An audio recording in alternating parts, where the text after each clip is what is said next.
rumors that LA is probably one of the most dangerous places for rappers. Do you believe that's true? Yeah. Because, I mean, everybody be checking in. That's y'all favorite thing to do, check in with somebody that's gonna rob your stupid ass. Right. Anytime you want to do movies in the hood, just check it in. We can make sure it's done, movies, videos. But if you don't check it in, oh well, let's go check your ass out. we gonna check you in, all right? Big U just might have pulled the craziest move yet, with a jaw-dropping 600 years hanging over his head. The court already made it crystal clear. He ain't seeing daylight again. But even locked up, the feds are saying he's still calling shots like a boss. They're claiming he's running a whole underground operation, pressuring witnesses, twisting the media, messing with the jury pool, and even dropping some major names. They even dragged the president's name into the mess. And guess what? The feds say they got all the receipts to back it up. So the real question now is, can Big U's clout really save him? Or are we watching Big U's final curtain call? Let's dive into it. Big U's detention hearing popped off on April 22nd, 9:30 a.m. sharp at the downtown LA courthouse. The spot was packed wall to wall. Family, friends, supporters, everybody came out showing mad love. But even with all that energy in the room, the judge wasn't having it. The judge rocked with the prosecutors, saying there was plenty of proof to keep him locked down. They straight up called him a flight risk and a serious danger to the streets. So boom, no bail. He's staying behind bars. And here's where it gets even crazier. The government dropped a full-blown memo backing up why he should stay locked. His legal name, Eugene Henley Jr., is stamped all over it. But what really made people's eyes pop was the wild list of names they linked to him. Big U's name is getting dragged heavy. The feds even pulled up names like UNC, Hannibal Muhammad, and Killer Dave Austin. They really put it all on blast in that court document. According to the feds, Big U's been living a straight-up double life. They're saying he spent years fronting like a reformed gang member and a big-time community leader. But behind closed doors, he was allegedly running a full-blown criminal empire powered by fear, violence, and pure intimidation across LA for decades. And it ain't just talk. They're accusing him of some major crimes: extortion, robbery, wire fraud, bank fraud, and even human trafficking. Now that he's behind bars, he's trying to play the "I've changed" card to get out on bail. But the feds ain't buying it. They're calling it a whole scam. They even claimed he was finessing celebrities and donors, making them believe they were helping underprivileged kids while he was stuffing the cash right into his own pockets. And guess what? Even from a jail cell, they say Big U's still trying to pull strings with his celebrity homies to tip the scales in his favor. Here's the real jaw dropper. They claim he told someone during a phone call that he could maybe get Trump to pardon him, even though he was out here clowning Trump, calling him the Orange Man. I'm gonna be rolling with these dudes. And I got this last thing to say. Wax said he was gonna destroy developing option, right? So who gonna replace developing option? Which one of you 60s gonna call yourself coming in? Because whoever try to come in, y'all the ones that's working with Wax. Believe that. So remove me to get me out the way for somebody else to come in who gonna cooperate. That's what the play is. At the hearing, the prosecutor came swinging hard. They called Big U the self-professed most dangerous man in LA and said he's still a huge threat to witnesses and anybody he blames for his downfall. They even brought up a video Big U had posted on IG after he dodged getting arrested last month, right before he finally gave himself up. In the video clip, Big U straight up calls out a bunch of people by name, even Whack 100, who he seems to think are the reason he's tangled up in this legal mess. He's putting the blame heavy on folks who were just out here trying to help their communities. But it didn't stop there. Not long after, one of Big U's associates allegedly jumped on social media and called for those same people to be killed. Yeah, it got that serious. And the prosecutor said it's way deeper. There are anonymous victims who went to law enforcement but are way too scared to testify.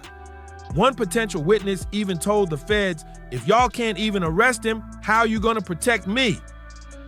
Meanwhile, Big U's lawyer is painting a whole different picture. He's claiming Big U is a peaceful man, just trying to lift up his neighborhood. The lawyer says the government is twisting everything. And according to him, all that tough talk was just Big U putting on a show, trying to scare kids straight by showing them the old life he left behind. But the prosecution isn't falling for that changed man story, not even a little bit. They're calling his whole nonprofit hustle pure smoke and mirrors, just a front. According to the feds, Big U was still pulling strings behind the scenes, using his ties with the Rolling 60s to run a major extortion racket all over LA. Since 2010, they say Big U's whole setup, known as the Big U Enterprise, was moving like a real mafia crew. They're claiming he used his deep connections with the Rolling 60s and other gangs to muscle businesses and people, bullying anybody who got in his way. And let's keep it real, Big U ain't new to this. The feds say he's been a major figure with the Rolling 60s, making his name way back in the 1980s when LA's gang life was running wild. And if you've ever heard Big U speak on his tattoos, you already know he's never been shy about repping his past. He said it himself, it ain't on you, it's in you. Remember that DJ Vlad interview? He broke it down real clear. It's in your heart, not just inked on your skin. The feds been clocking him for years, and now they're saying Big U's been out here causing real chaos in the streets. Big U has never been shy about his past. He's talked openly about it. Selling in his neighborhood, taking cuts from illegal moves, and even running the infamous body snatcher crew, grabbing people right off the streets, and when he landed in prison, he didn't waste a second. In the hood. That's how we do it, young man. Top flight, baby. Security. GB running this here movie set in the hood. Come on out here. They coming out here and checking in with GB, getting these movies done. You better know it. Anytime you want to do movies in the hood, just check it in. We can make sure it's done. Movies, videos. But if you don't check it in, Oh, well. Let's go check your ass out. we're going to check you in, all right? We're going to check it, all of your equipment. We're going to check it, all of your equipment. Allegedly, he started running game behind bars too. Paid off guards, jumped into the prison hustle. Dude stayed active, no matter where he was. Then, when he got out, Big U flipped the script, rebranded himself like he was all about the youth, community outreach, and nonprofit work. Sounded real good on paper, but the feds, they're calling it all a front. According to the case files, Big U used his nonprofit, Developing Options, to pull in fat donations and government checks, money that was supposed to help at-risk youth in spots like Crenshaw. Instead, they're saying he was stuffing his own pockets. And we're talking big money here, luxury vacations, multiple cribs, a Mercedes, and even a $30,000 chain. But it don't stop there.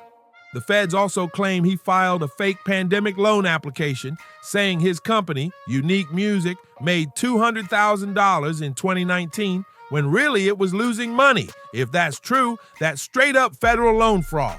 And get this, a big chunk of the nonprofit money allegedly came from celebrities, pro athletes, and even federal grants tied to LA's Gang Reduction Youth Development Program. But instead of lifting up the kids, prosecutors say that cash went right into Big U's personal bank account. And here's where it takes an even darker turn. Prosecutors are now linking Big U to the kidnapping of a young rapper named Rayshawn Williams. This one cuts deep. We're talking real family ties. Rayshawn Williams wasn't just some random artist under Big U's label. He was like family. He used to roll tight with Big U's son, Dion, back when they were balling together at Crenshaw High. Dion made it to the NFL, but Rayshawn's story, it took a tragic turn. In January 2021, Rayshawn was found shot multiple times and dumped in a ditch outside Las Vegas.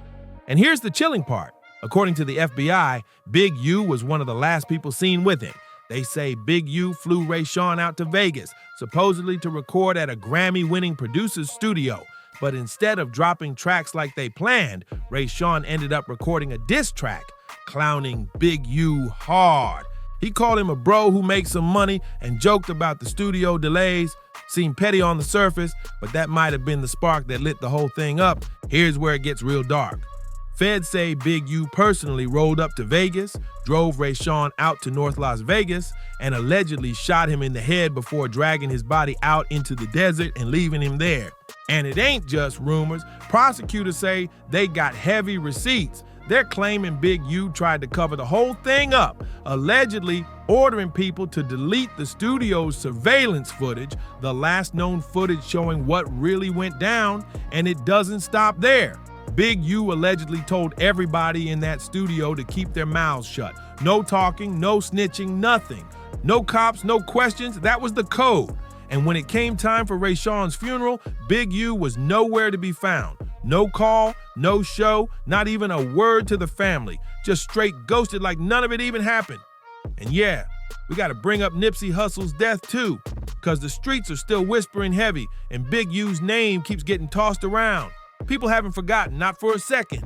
So here's the real background. The Nipsey and Big U story goes way back, all the way to Suge Knight's death row days. Big U watched Suge run things like a true mob boss, using fear and muscle to make moves happen. Big U took notes, real careful notes, learning how to control things from behind the scenes. But while Suge kept getting jammed up with the law, Big U wasn't sitting around waiting to catch the same heat. By 1996, Big U was making his own power plays. He launched his own label, Unique Music, with his partner Bear Claw. And that's when fate lined things up. Big U connected with Nipsey Hussle, who was tight with Big U's nephew back in the day. Big U plugged Nipsey big time, even scoring him a feature on Tupac's posthumous album, Pac's Life. That was major.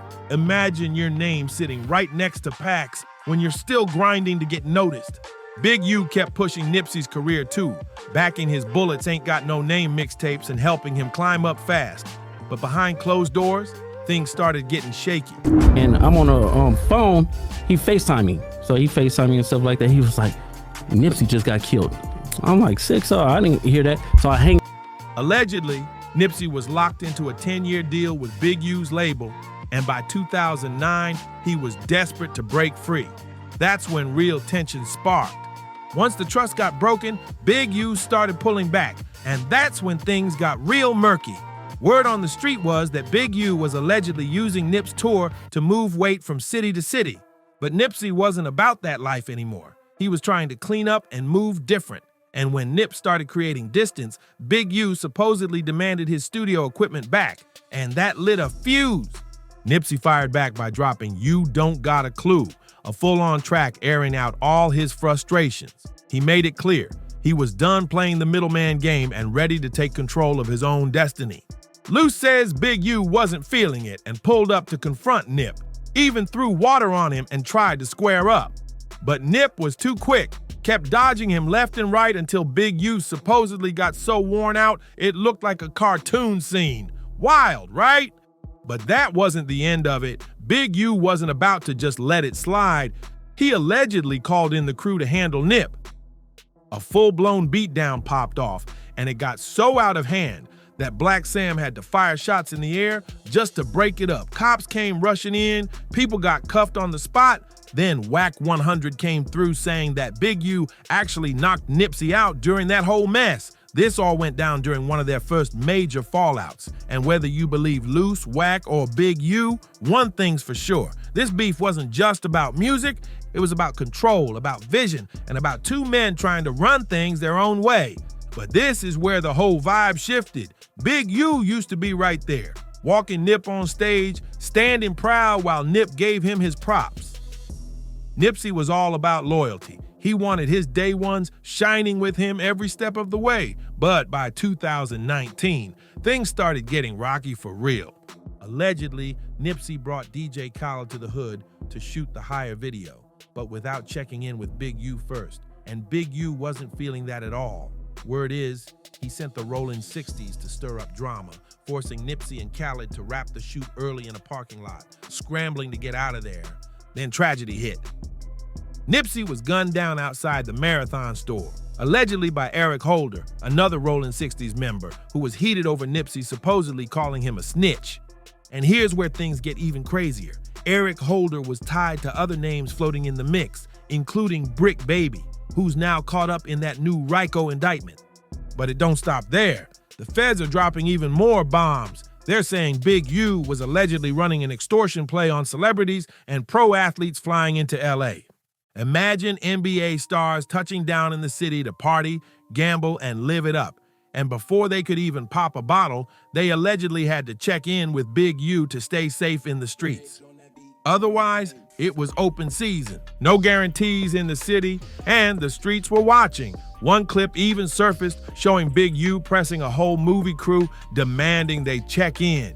And the vibe? Straight intimidation, no question about it. Now here's where things really get wild. According to a confidential witness, there was a high-stakes dice game popping off in LA back in June 2019. Big money on the line.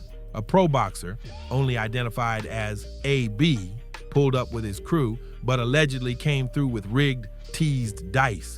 Word is he scammed a bunch of NBA players out of millions that night.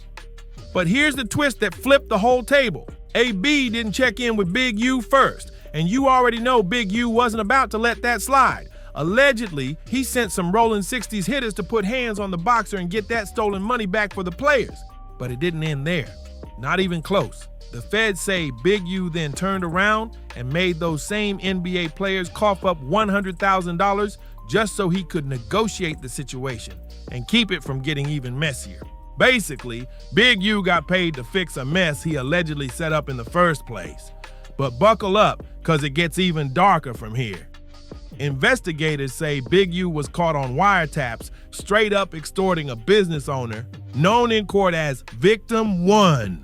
Big U used his co-defendant, Sylvester Robinson, to apply the early pressure. But it didn't take long before Big U jumped on the line himself. Those calls, full of threats, making it real clear violence was on the table if that extortion money didn't come through. When Victim 1 stopped answering Big U's calls, boom! Multiple armed robbers pulled up at his dispensary and ran the place. After that, Big U allegedly circled back and demanded $10,000 to prevent more hits from going down. Straight up pay for protection tactics. And the wiretaps, they caught everything. Big U and his crew chopping it up about other robberies they were planning like it was just another day at the office. One of them even bragged, saying Big U was the only OG still out here catching bodies. And wait, it gets even crazier. Victim 2, the owner of the club where Big U threw his birthday bash in December 2021, got caught up too. Big U allegedly demanded $30,000 for the event, but when the club owner tried to lowball him with just $20,000, Big U snapped, told him flat out, "I'll tear this place up. Won't be a club no more." After that, Big U allegedly sent Robinson, Mark Martin, and some Rolling 60s muscle to go press the owner in person and shake that $30,000 out of him. And believe it or not, that's still not even half of it. The feds are saying Big U was running this whole extortion hustle on a way bigger level than anybody realized. Yeah, the feds got Big U hit with a few extortion charges tied to Victim 1 and Victim 2. But the real story? He allegedly had a whole network of fear-based hustles running wild across the city. Like back in October 2021, Big U allegedly told Victim 1 he was taking over extorting another business owner. No shame, just sliding right into someone else's hustle like it was his own turf. Then on November 7th, 2022, Big U got caught on a wiretap losing it, all because a dude said he hadn't been paid for fixing Big U's car. Big U was like, "Call him right now," and threatened to pull up on him personally and handle it. Yeah, it was that deep over a car bill. Fast forward to Valentine's Day 2023, and on another intercepted call, Robinson told Big U about a guy named Jew Boy owing him money. But don't worry, they said. They were cool with setting up a payment plan. Still, the warning was crystal clear. If the money didn't come through, they said, "We're gonna shut this mother finder down."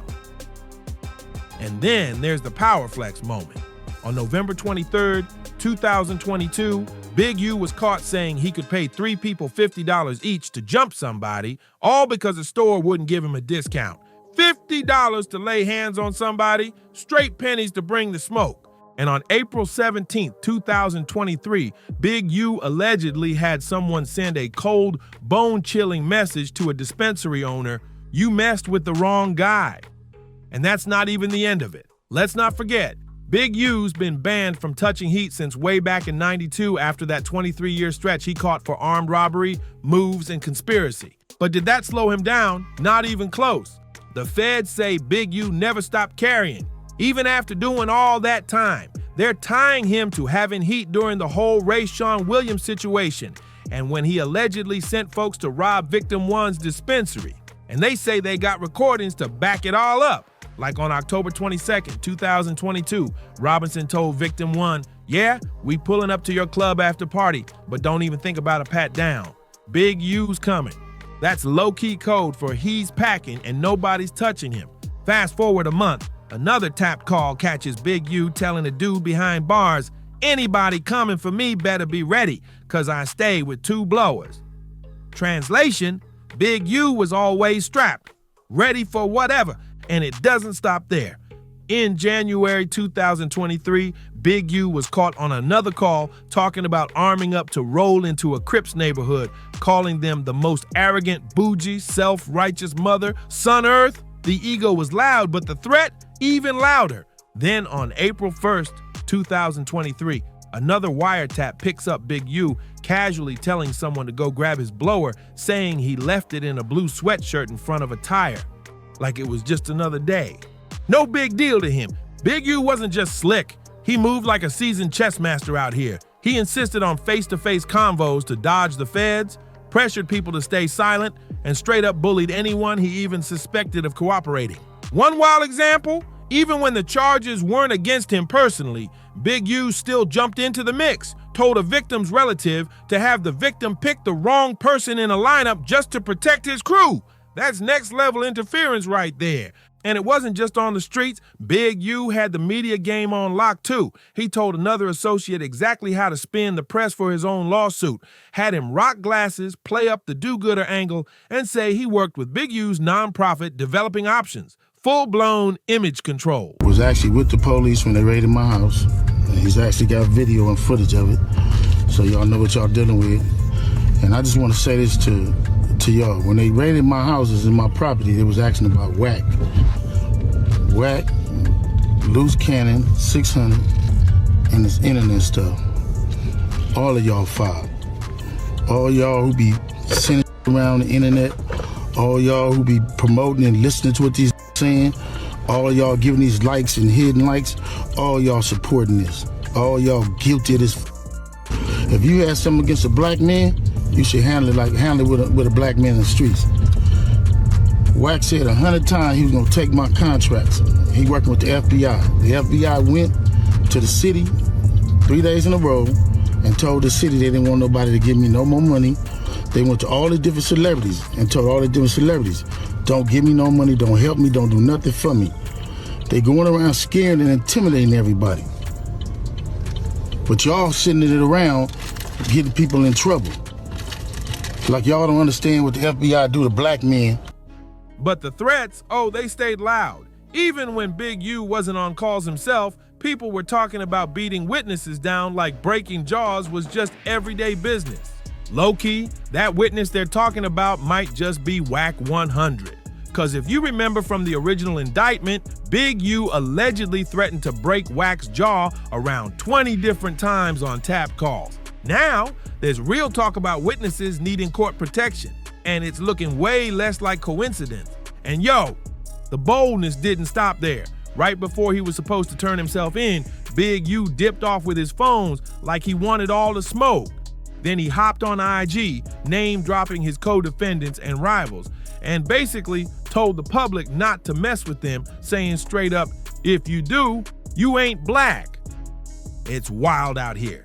The feds say Big U wasn't just flexing online. He was trying to poison the whole jury pool with those IG posts, crying about racial profiling, blaming everybody else for his charges. Straight up classic deflection moves. But guess what? That little game plan didn't work. This whole sting, called Operation Drawdown, brought in a total of 19 people. And some of the names are real familiar. Brick Baby got scooped up in the mix, and Bear Claw too, both allegedly playing top-tier roles in the operation. Then you got Armani Ale. The feds say she was helping move people around on the side. Frederick Blanton Jr. and Tiffany Hines got grabbed too, hit with alleged bank fraud charges.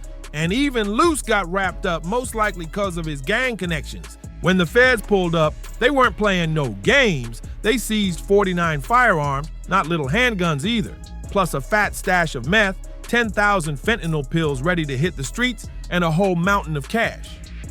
Now the court's sitting back looking at everything and saying straight up, yeah, nah, this man can't be out here. No bail, no conditions. He's way too much of a threat. They even pulled examples from other big cases, comparing Big U to folks with mob ties, heavy RICO charges, massive fraud. And guess what? None of them got out on bond either. The point is clear. The Bail Reform Act spells it out plain. If you're a danger to the community or a flight risk, you're staying locked down until trial. And Big U, he checks both those boxes without a doubt. But here's where it gets real crazy. The court docs say Big U's charges carry a max sentence of over 600 years. Yep, you heard that right, 600 years. And that's not even stacking up all the extra charges he's facing. Even if the court shaves a little off because some of his priors are old, the guidelines still point straight to life in prison, just off one count. Yeah, no slick scheme, no power move, no smooth talking his way out of this one. But I gotta ask, what do you think? Is Big U done for good, or does he still got one last trick up his sleeve? Drop your thoughts down in the comments. I'm reading all of them. Make sure you like, comment, and subscribe. And I'll catch y'all on the next one. Stay tuned. It's only getting crazier out here.